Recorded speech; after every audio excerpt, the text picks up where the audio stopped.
Well, the Most High be praised today. We thank the Almighty for another opportunity for us to come together in our class today. Today we are going to be covering lesson 5 on the subject of paganism. We've already covered the lessons that dealt with the origins of paganism. We also looked at how the pagan system has some common features. We looked at the Pagan Calendar. We looked at how the paganism system is what we would call a visible expression of the kingdom of darkness. And today what we're going to look at has to do with making the comparison and the contrast between the pagan system and the divine system of Yahuwah. And as we look at this lesson today, we're going to discover some things that I believe are very eye-opening, that maybe many of us as believers in Yahshua have not really considered, which is one of the reasons why I believe it's so very, very important that we teach on this subject, because every Messianic believer needs to have a knowledge of paganism, the system, and what it really is. So with that being said, let's go into prayer, and then we're going to dive right into the lesson. Abba Yah, thank you for your goodness to us today. Thank you for your mercies. I thank you for each Talmudim, all of your Talmudim, and each Talmud, each student that is present. I pray, Father, that you would open their hearts, open their minds, so that they may have the ability to receive this information, this truth, that they may understand it, and then know how to apply it, and also know how to look at Scripture accurately to see how this system is being spoken of in the writings of the prophets, to help us to understand what is of you and what is not of you. And so, Father, as we get into this lesson, speak to us in the teaching, and we will give your great name the praise. In the mighty name of Yahshua. Amen. So, as we said a little earlier, there's been a number of things that we've covered so far in this course.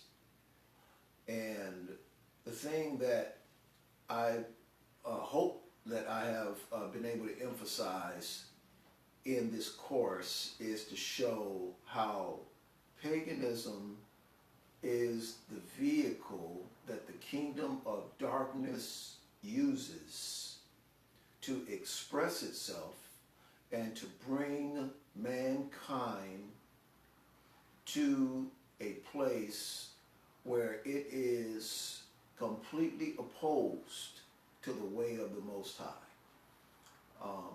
This pagan system, it was specifically designed by Hasatan to be a distraction for man, so that it would not clearly understand and recognize and regard the Most High.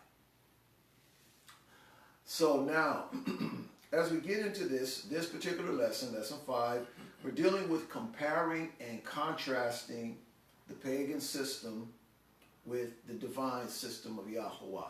You can see this as the pagan system versus the divine system.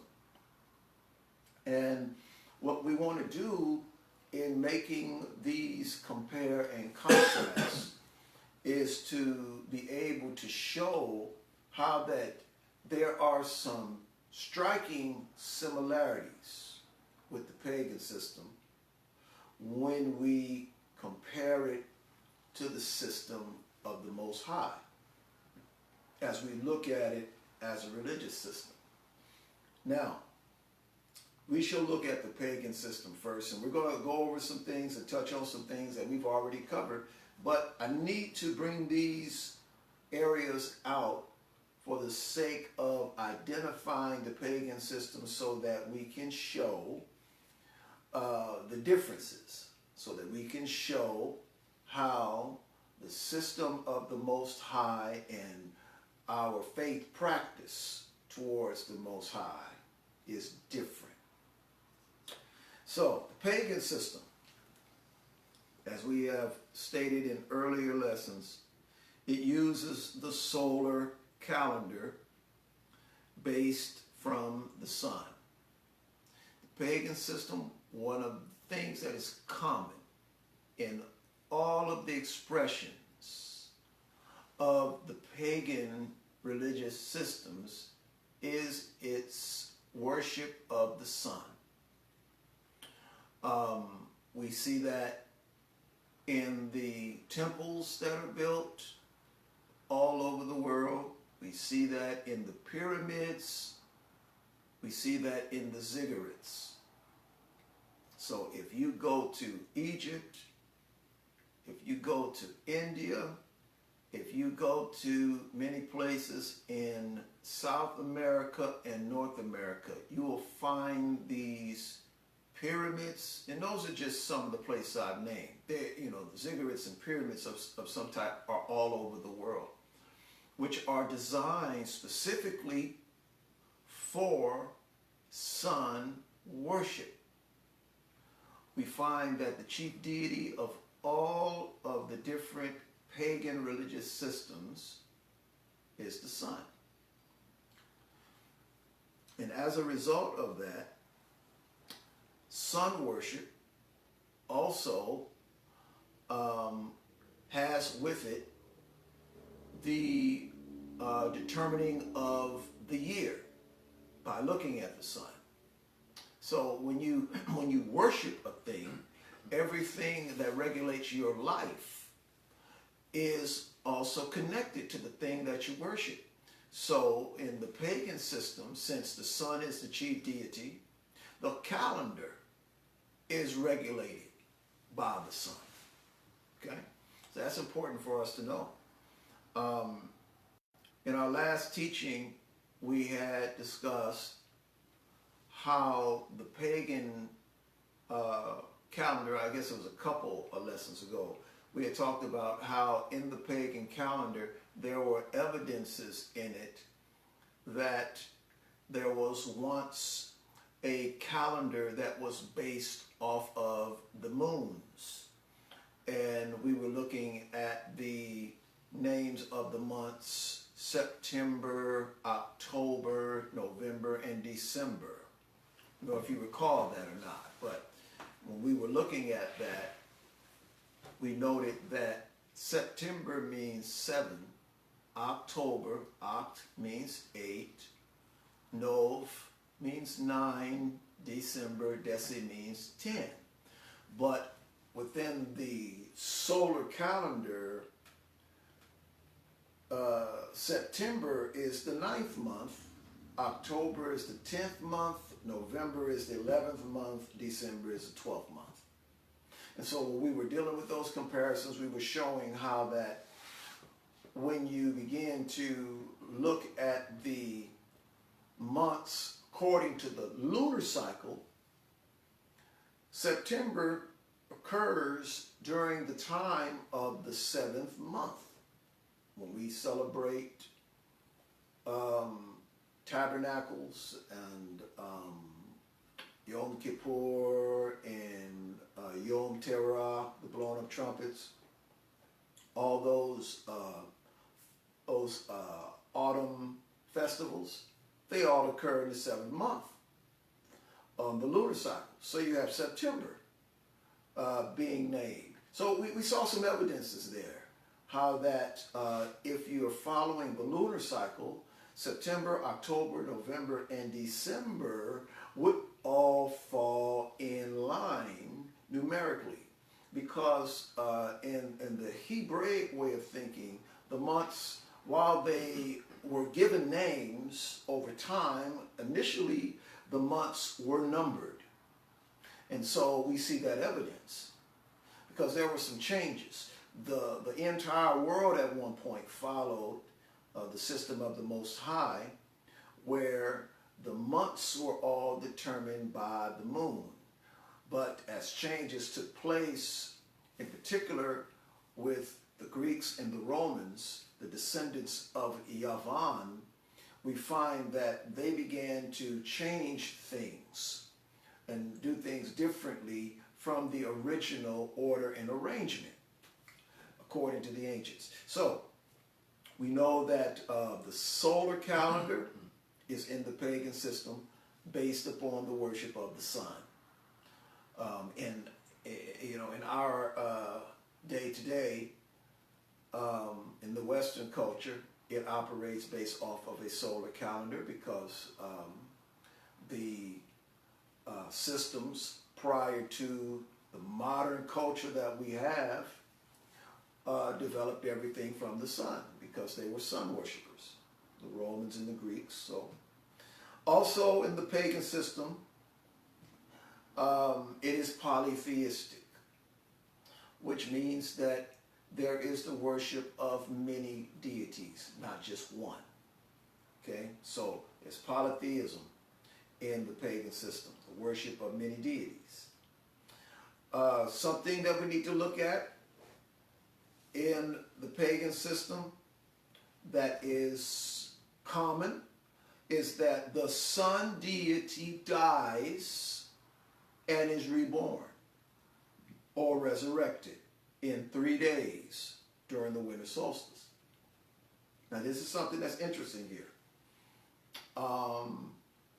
Most who hear about paganism, or you hear that term tossed around, the average person is not familiar with some of these details that I'm bringing out. And of course, there are many more details that I could bring out, but I'm just going to bring out some very common details because I want to show the similarities with respect to the pagan system and the divine system. I want to show some similarities. This is why I'm bringing this out.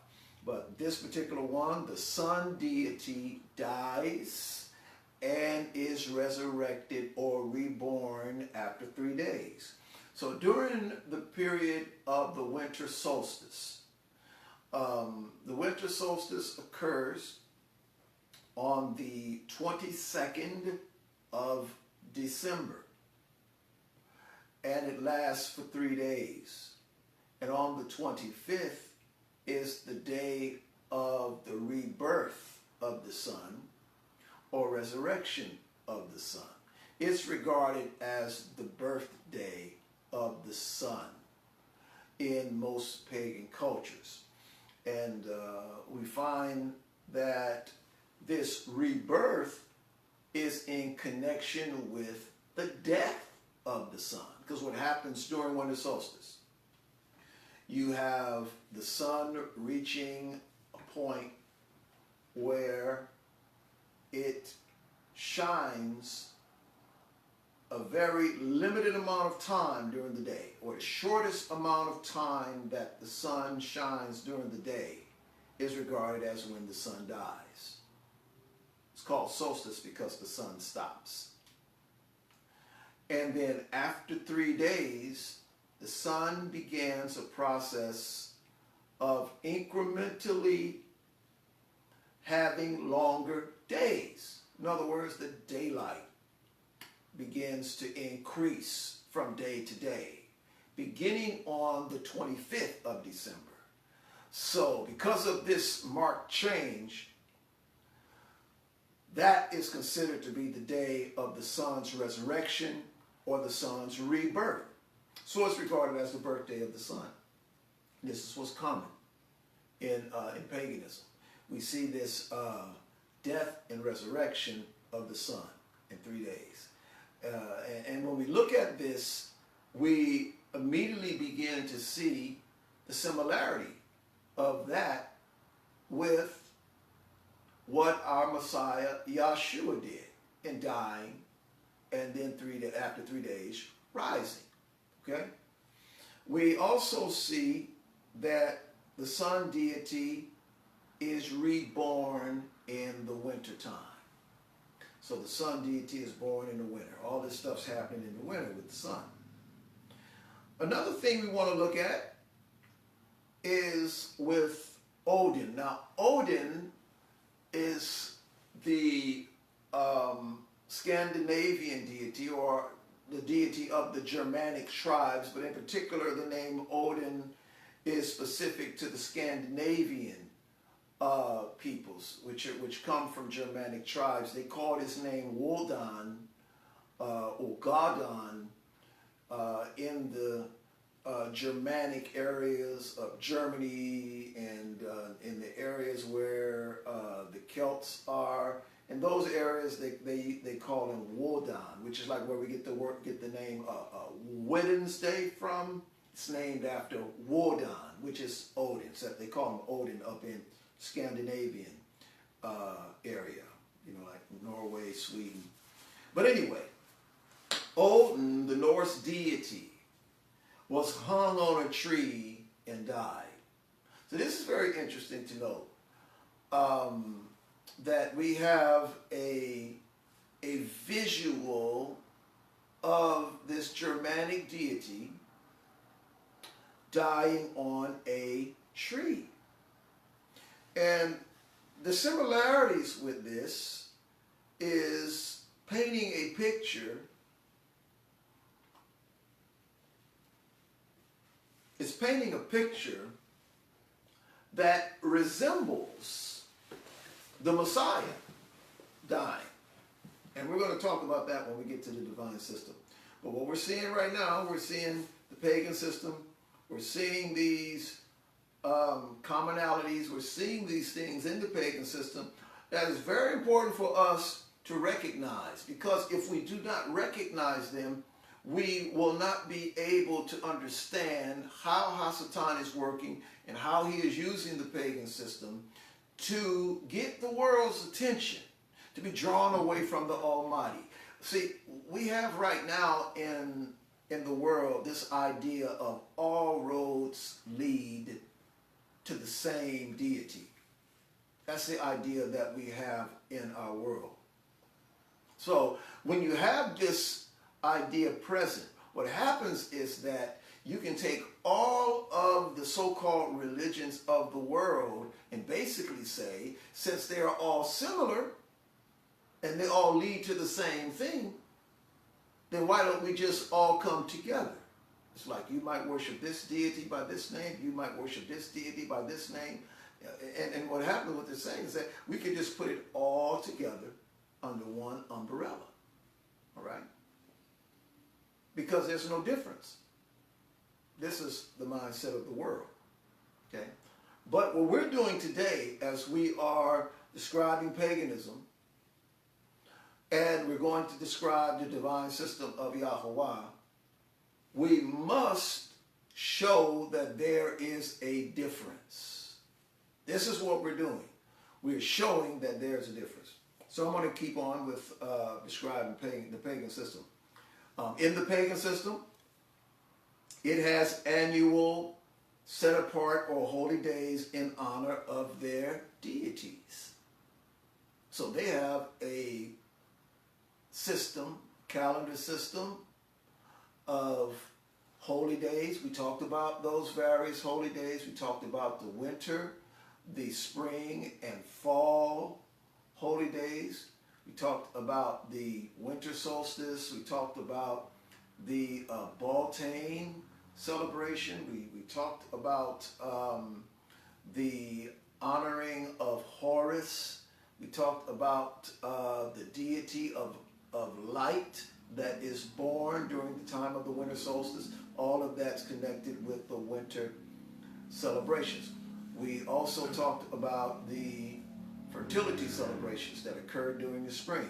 We talked about the Ishtar festival, the Ashtarte, Easter festival.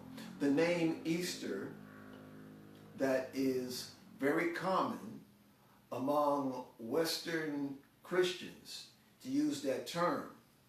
They associate it with the resurrection of Yahshua without realizing that the name Easter is a name that is central to paganism because it reflects the pagan festival of honoring the spring and fertility. So the term Easter, seeing that the Easter festivals were celebrated during the same time the resurrection celebrations were going on amongst the believers in the Messiah, there was a blend with that name that was common to pagans that they chose to continue to use after they had converted to the Christian faith. Okay? So it's important to understand that name Easter was a name that was adopted from paganism by those,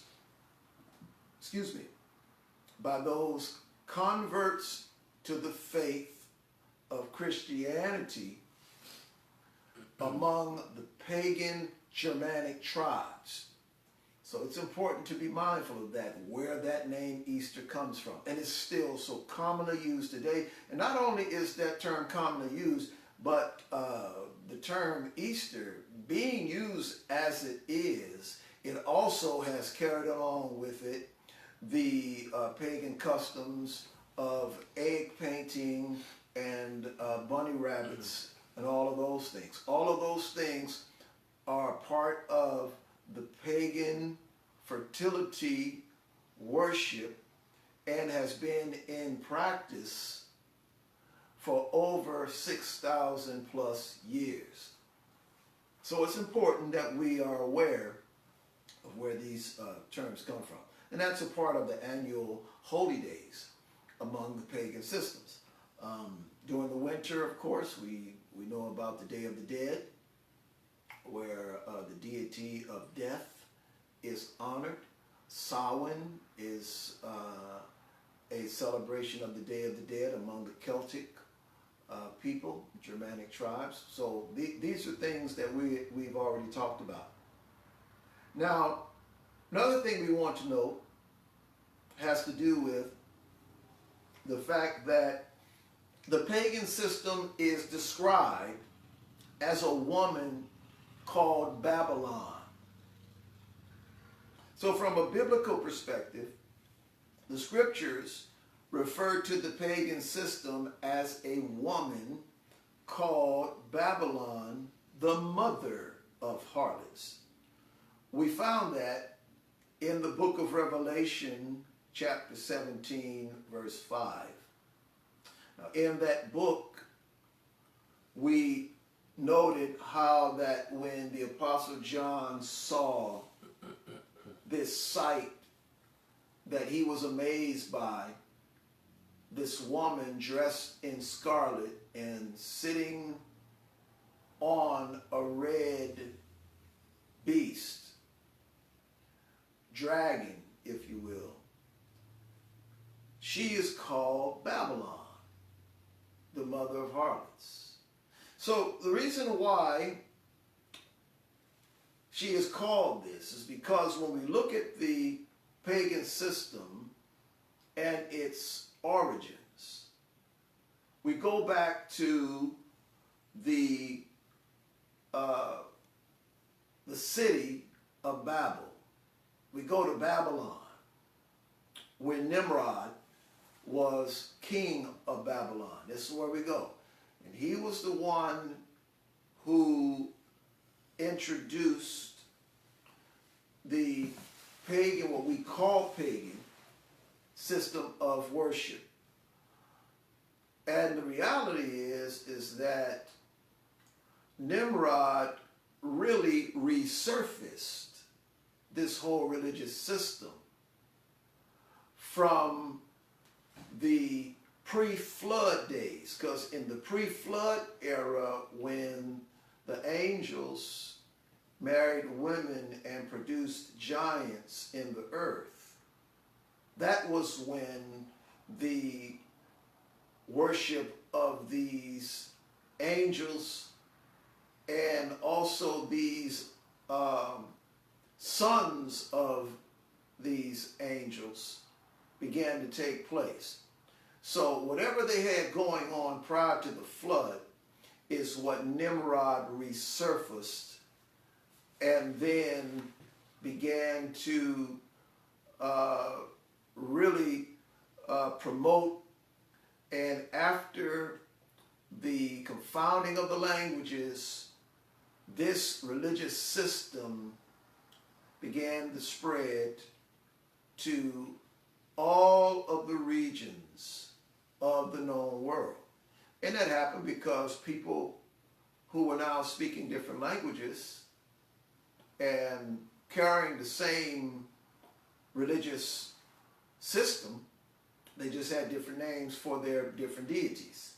But they were doing the same thing.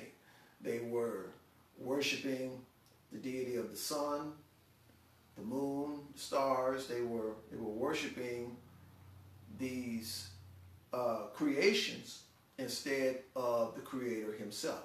So with that going on, we point it all back to Babylon.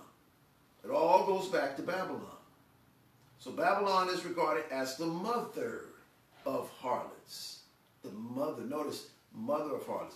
Why is the term mother of harlots used? Because a harlot is someone who does not have a husband, but is engaging in sexual intimacy. Okay? So here we have this religious system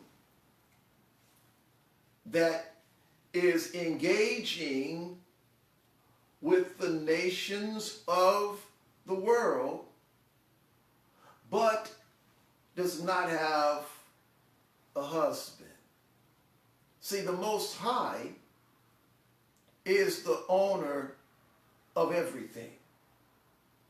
And his bride in the earth follows his ways. But when you have a system that is not following the ways of the Most High, it is because she does not have a husband. Okay? And so you have this system here that is called the mother of harlots. Okay? Another thing that we need to note about the pagan system is the fact that the pagan system has a false Messiah. Oh, y'all catch this? The pagan system has a Messiah. Now, the scriptures call the false Messiah the beast that will rule the nations before the return of Yahuwah, who is the true Messiah. And if you go to Revelation chapter 13, let's go to Revelation chapter 13 and we can see something there with regard to this beast. All right.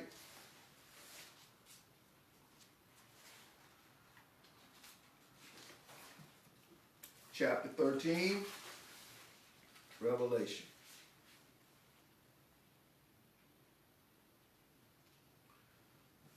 All right.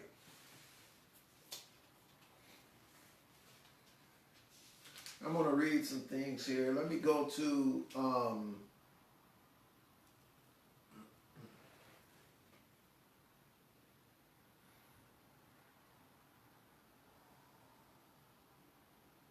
right.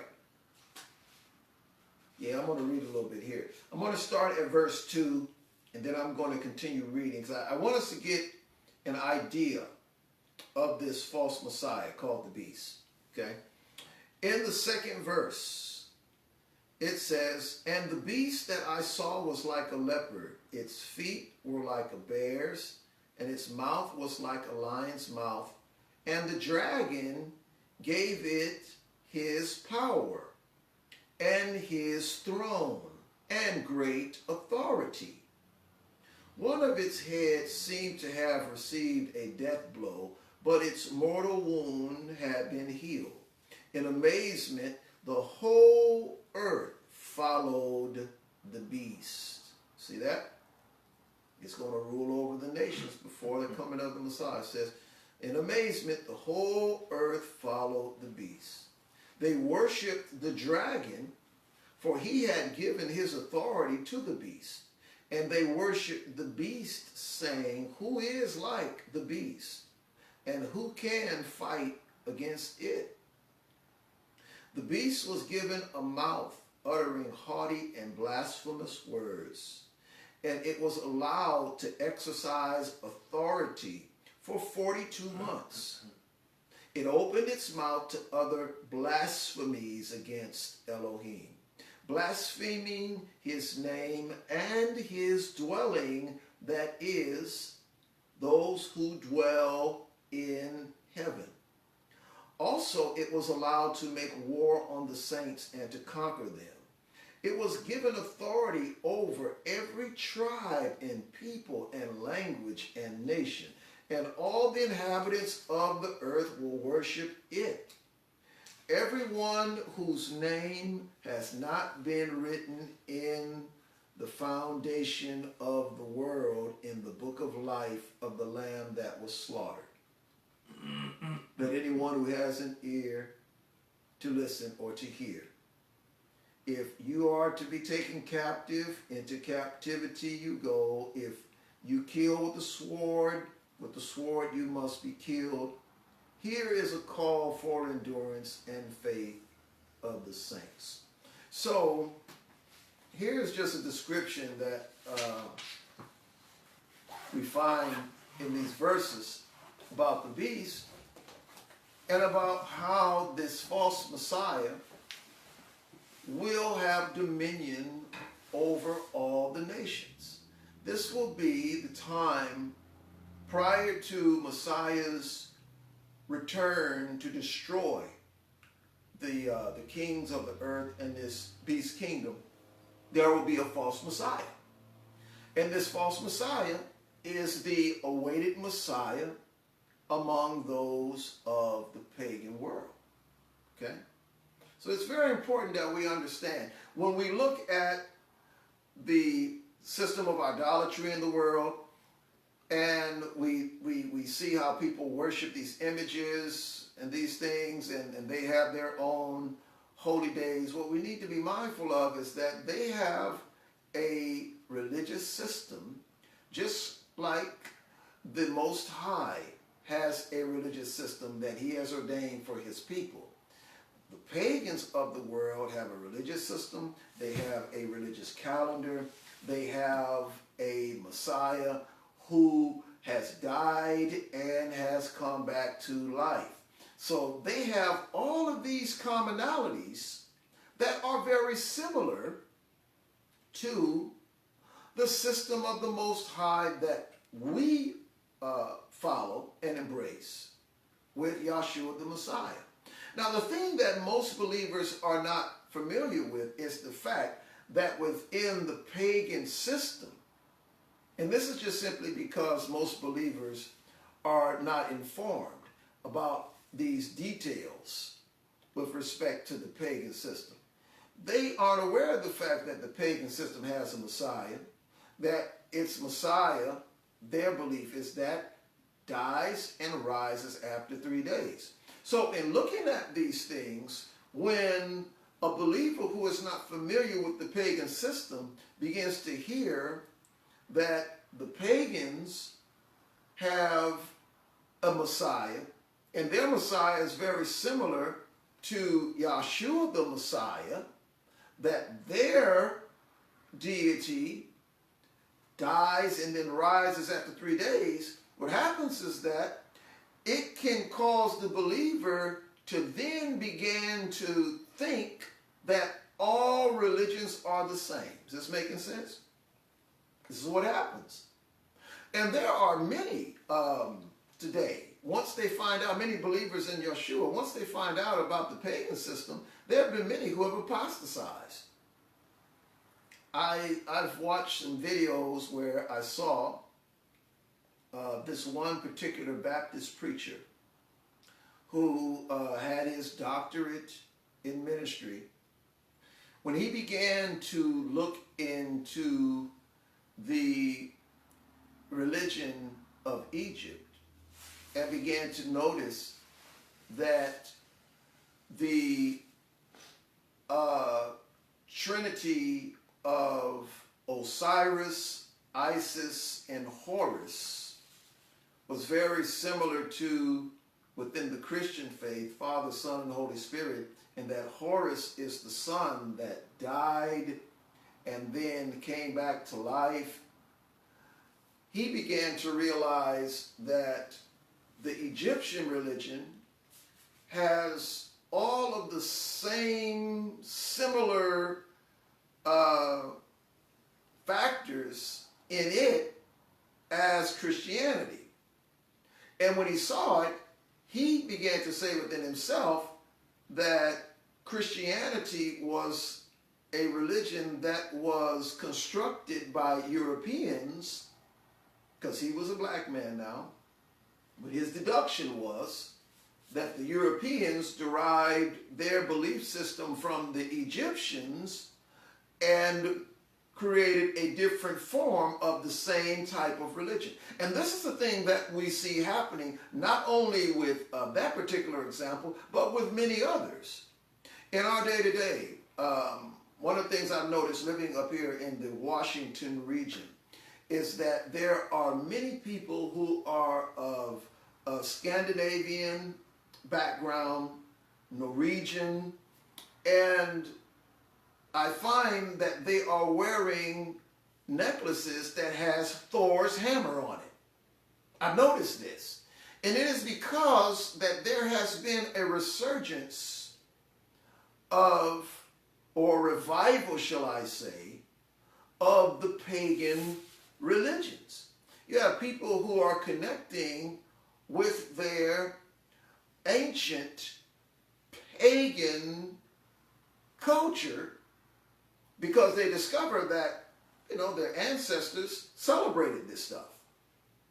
And so they're going back to it. Whereas their parents or grandparents were Christians, many of the Christians that live in the Northwest and Midwest areas of the United States of America, they come from Scandinavia, Norway, Sweden, and those areas, right?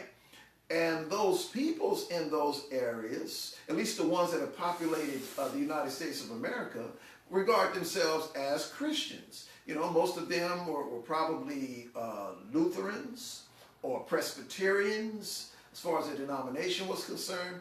But there's been a resurgence with this new generation where they're finding out about the ancient pagan religion of their ancestors, and they're actually going back to it. And one of the reasons why many are doing that today is because they are finding out that the paganism of these cultures are very similar with some of the things that are within the framework of Christianity. And much of it, I believe, where we find many that are going back to the worship of the ancient pagan system is because they basically are disenchanted with the present modern way in which the Christian faith is operating. And there again, when we look at Western Christianity, we find that much of Western Christianity almost lines up perfectly with the pagan system because, number one, you have Yeshua, his birth being celebrated on the same day that the deity of the sun is celebrated December 25th, right? This is, very, very special day to Western Christians, but many Western Christians are not familiar with the fact that the 25th of December was a day that was chosen by the Roman Church of the 4th century as a day to honor the birth of the Messiah. Problem is that that was a day in which the deity of the sun had always been worshipped. So you had syncretism going on. That's what the Roman Church did. They synchronized paganism and Christianity and blended it together and took the existing customs of the pagan religions and continued to practice them. The whole holiday tree, Christmas tree, whatever you want to call it, among the Europeans, that's not a new thing. That's what's practiced for Yule, the Yule celebration, which has nothing to do with Yahuwah at all. So we have all of these things that are practiced within Western Christianity that mimics the pagan system. So, for any thinking individual, once they peer into paganism and see that paganism and its customs are seen within the Western Christian religion, that there's no difference. But when we look at the actual divine system, which is what we want to look at now, when we look at the divine system of Yah, we find that there are differences. And this is where we want to make the distinctions. Now, the calendar in the divine system is based off of a lunar calendar, which is based upon the moons. So the months are based upon the moons. We look at the moons. When we have a new moon, we start a new month. The month doesn't begin by looking at a calendar that has been developed, and you call the first day of the month day 1 of a month because it's preset. No. According to the design of Elohim, he set the stars, the moon, and the sun in the sky for times and for seasons and for years. So for us who are Messianic Israelites, we understand that the calendar of the Creator is designed based upon the moons. That's how we frame our calendar. Also, one of the things about the divine system is that it is monotheistic. We believe in one Elohim. Scripture teaches us that Yahuwah is one. He is Echad. So we do not believe in many deities. In the divine system, there is no polytheism. There's only one Elohim. We note that Yahuwah dies and is resurrected after 3 days.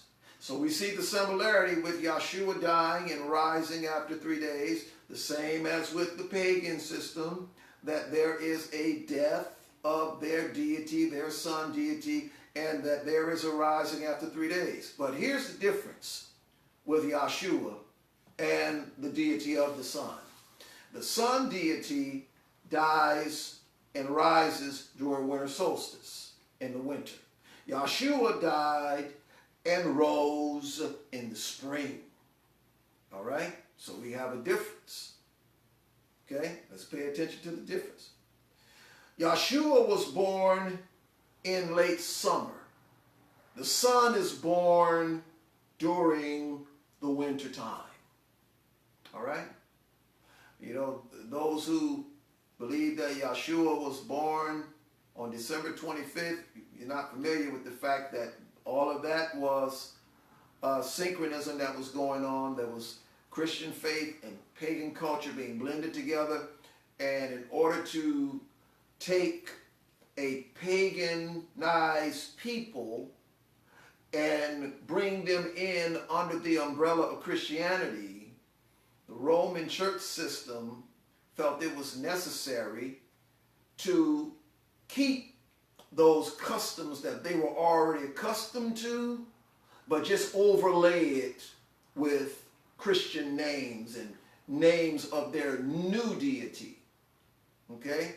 This is what they did.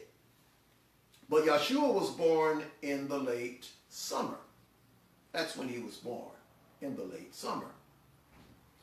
And if you want me to help you to understand why we say he was born in the late summer, let me tell you this. When Yahuwah was born, there were shepherds out in the field. Okay? Very important thing to know. There were shepherds out in the field shepherding their sheep. According to the law during that time that the Pharisees had made, shepherds could not be in the field shepherding their sheep during the fall and winter time. And it makes sense. It's too cold. They had to have sheep in caves or in shelters, but they could not be out in the field shepherding the sheep during the winter time. So Yahuwah wasn't born in the winter, couldn't have been born in the winter. Okay? Another thing that we need to understand is that our Messiah Yahuwah was dedicated at the temple during the time of what we call Yom Teruah, right before the time of Yom Kippur, or the Day of Atonement. So the time in which the Messiah was dedicated at the temple was during the autumn time. It's during the time of Yom Kippur, right before Yom Kippur. That always occurs somewhere around what we call September. And so the time in which a male child is dedicated at the temple is always 40 days after the child's birth, according to the Torah. All right? So these are things we need to remember. So if we know that the Messiah was dedicated to Yah in the temple during the time right before Yom Kippur, we need to just back up 40 days. That's why we say the Messiah was born in the late summertime. All right?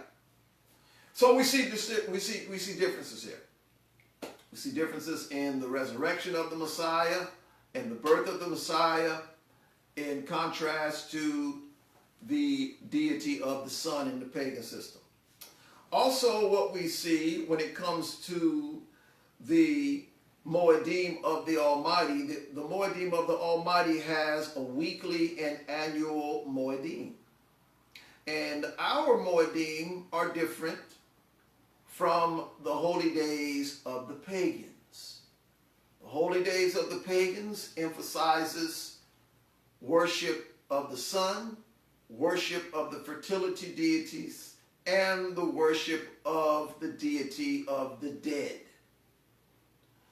Those are the three main focuses that the pagan system has in its cycle. But when it comes to the Moedim of the Most High, the focus of the Moedim of the Most High is centered around the redemption and restoration of man. That's the focus. That's what the meaning of these feasts are.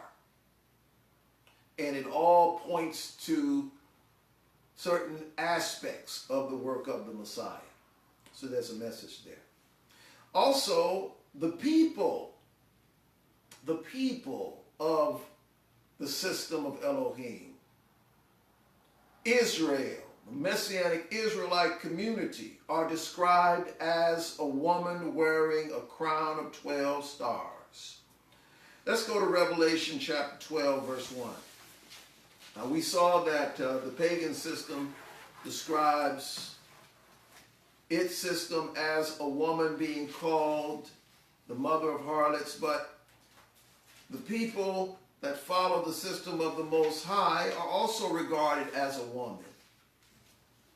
And it is the bride of Yahshua. All right, Revelation chapter 12, verse 1.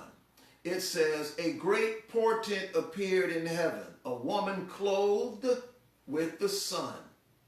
Now notice, she's clothed with the sun. She's not worshiping the sun.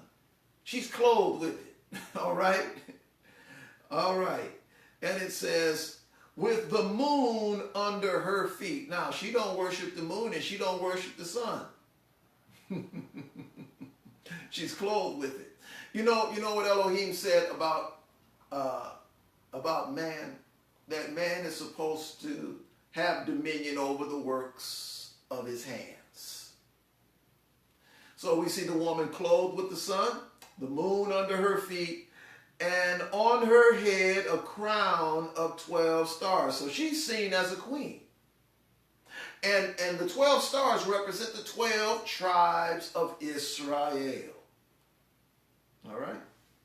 Now, I could read more, but I just wanted to indicate that the people that follow the system of the Most High is regarded as a queen, and it is the Messianic Israelite community.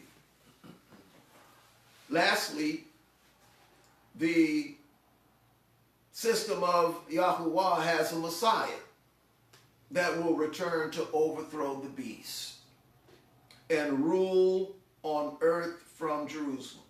If you read Revelation chapter 19, it goes into detail of the Messiah coming with his armies and fighting against the earth's inhabitants and the beast kingdom and all of the kingdoms that are against the Messiah. And we see that he will be victorious and that he will establish his place of authority in Jerusalem.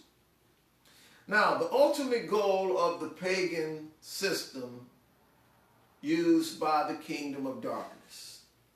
We need to know what that is. Okay. The false Messiah to rule over the nations is what is key. That's what is key. Revelation chapter 13, verse 7, we already read that 7th verse where it says that it was allowed to make war on the saints and to conquer them, and it was given authority over every tribe and people and language and nation. So what we see here is that the goal of paganism is to bring in, usher in this false Messiah. Okay? That's what we need to understand. Most of the world today is completely unaware of the pagan system and doesn't understand what Hasatan is doing in using the pagan system as its glove, if I can say that, so that it might operate in the world as a means of deterring men from coming to Yahuwah. Its goal and aim is to show this counterfeit religious system, to show its similarities with the original system of the Most High, so that it can draw man away. And now we have, as I mentioned earlier, we have this belief that all religions lead to the same deity. So it doesn't matter what religion you practice. It doesn't matter whether you're a Buddhist or a Hindu. It doesn't matter whether you follow any of the pagan religions of the tribes in the various countries of the world, whether it's among the African peoples, the Cushite peoples in Africa that do not serve Yahuwah, or it's among the Native American tribes or the native tribes in South America that still worship the sun, whatever it is, it doesn't matter. They all lead to the same deity. This is the idea that is expressed in our day to day. The way we have to combat that idea is to show and make a distinction between the system of faith that Elohim that he has brought forth in the earth, in contrast to this pagan system. See, the system that we follow is not the same as the pagan system. This is why it's so very important that as believers in the Messiah, that we break away from these pagan customs. You understand? These pagan customs that are so entrenched within the framework of Western Christianity today, we need to break away from that, because as we continue, at least those who practice it, I don't practice these customs that are entrenched in Western Christianity that have this Christian overlay. All right? It's important that we do, because when we celebrate these particular things, such as Christmas, the Easter, the Day of the Dead, All Souls Day, all of those things, when you celebrate those things in the manner in which it is done based upon the pagan system, you still somewhat honor it. And I know there are many believers that, with all good intentions, you know, they don't worship pagan deities. But the thing about it is that they're unaware of the fact that these customs were a part of the pagan system. And when you have this pagan system that has been gelled together and amalgamated with the faith, the way it is seen by pagans is that your religion is no different than my religion. What's the difference?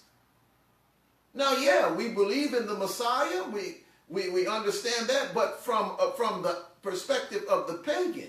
And also, when a person who really is not deeply connected to Yahshua looks at other religions and sees all of the similarities, they begin to depart and go into a faith that they feel more culturally tied to. And that's happening by leaps and bounds today. You've got people from, as I mentioned earlier, people who are from the Scandinavian regions, going back to their worship of Odin and Thor and, and those deities. You got brothers and sisters here that are descendants of enslaved West Africans that are going into the worship of Egyptology and the religions of the Egyptians. You've got this going on because they realize that with all of the similarities that are there in these religious systems, they feel like this Western form of Christianity, it ain't doing nothing for me. And I don't see no difference. Let me connect with something that is more closely tied to my culture. And that's what's going on in these days. You see? So how do we make a distinction? We have to show, first of all, we have to show Zion. We have to show Zion, the system of our Elohim. We have to move away from the practice of the customs that are a part of the pagan system that have been blended in to the Messianic faith. We need to step back from that. And I know that that's a difficult thing for many believers to do. But in these days in which we live, it is important Because the only way to show the true faith from that which has been corrupted is that we have to follow the system of the Creator. And my advice to those of you who may be hearing this for the first time, and you may be thinking, well, what do I do? How do I introduce these changes to my family? What do we celebrate? You know, if we don't put up a Christmas tree and we don't have presents for our kids, then what do we do? I mean, you know, you have all of those things that people talk about, you know, that they don't want their kids to miss out on, you know, the gifts and all of that. And when you begin to understand the system that Elohim has in place and begin to celebrate those things that are in place, you will find that your children do not miss out on anything. And the reason why I bring these things up is because I went through that transition some 25 years ago. And we made some decisions as to how we would celebrate the seasons and what we would do, and having family members that do it according to the customs of the pagans. You know, you find yourself in a position where you have to ask for the wisdom of Abba Yah. But for us, when we began to understand the Moedim of the Creator, and we began to see the holidays in commemoration of the mighty acts of the Most High, our children didn't miss out on anything. We celebrate Hanukkah during the winter time. We find that our Yahshua celebrated Hanukkah during the winter time. We give our children gifts for 8 days during Hanukkah. They loved it. They enjoyed it. So it's not anything that you missed. But the thing that we must do as Messianic Israelites is, first and foremost, we must make a distinction. We must make a distinction. Because by doing this, we preserve the witness of the Most High in the earth. So I trust that this information has been helpful. We know that the ultimate goal of the pagan system is to be used by the kingdom of darkness to bring its false Messiah in to rule the nations, and to have its false Messiah to blaspheme the Most High Yah and to declare himself to be Elohim in the temple of Yahuwah. See, according to Revelation chapter 13, verse 5 and verse 6, and also according to Thessalonians chapter 2, verses 1 through 4, you read those verses, it talks about how the false Messiah will go into the temple of Elohim, because there's going to be another temple rebuilt. This false Messiah will go into the temple of Elohim and will blaspheme Yahuwah and declare himself to be the Elohim. See, this is the goal of the pagan system. That will be its climax, is to bring their false Messiah in. And right now, there's already a work in play to shape the minds of people to begin to see that all religions lead to the same one. And this is why we periodically teach this course over and over again, because we want those of you who are being trained in ministry to understand what paganism looks like, be able to understand what the goal of paganism is, and to know the difference between the pagan system and the system of the Almighty. Well, I'm done. I trust that this was helpful and encouraging. We have any questions before we get ready to close in prayer? All right. If not, let us pray. Abba, we do thank you. We bless you for your kindness and your mercies. We trust that this teaching has been informative and helpful to your servants. May they take it, May they allow it to digest in their hearts and in their minds. And may they begin to make decisions that are in alignment with your commandments. And may they have the opportunity to share the information with other believers, that they may become more accurate in the practice of their faith. We do thank you for this insight and ask that you would give direction to your servants, that in everything that they do, they may do it to the glory of Yahuwah. In Yahshua's great name we thank you. Amen. For those of you who are watching us by live stream and who have attended in this teaching, we do thank you and do appreciate your attendance and trust that this teaching has been a blessing and that this information has been helpful. And we ask that you would share a donation should you be led by the Most High. It assists us in doing the work of the kingdom and providing resources and materials for those who desperately need them. Most of all, keep this ministry in your prayers, that it may continue to provide the teaching of the Most High to the nations and also be able to train many others in ministry and equip them in their service unto the Creator.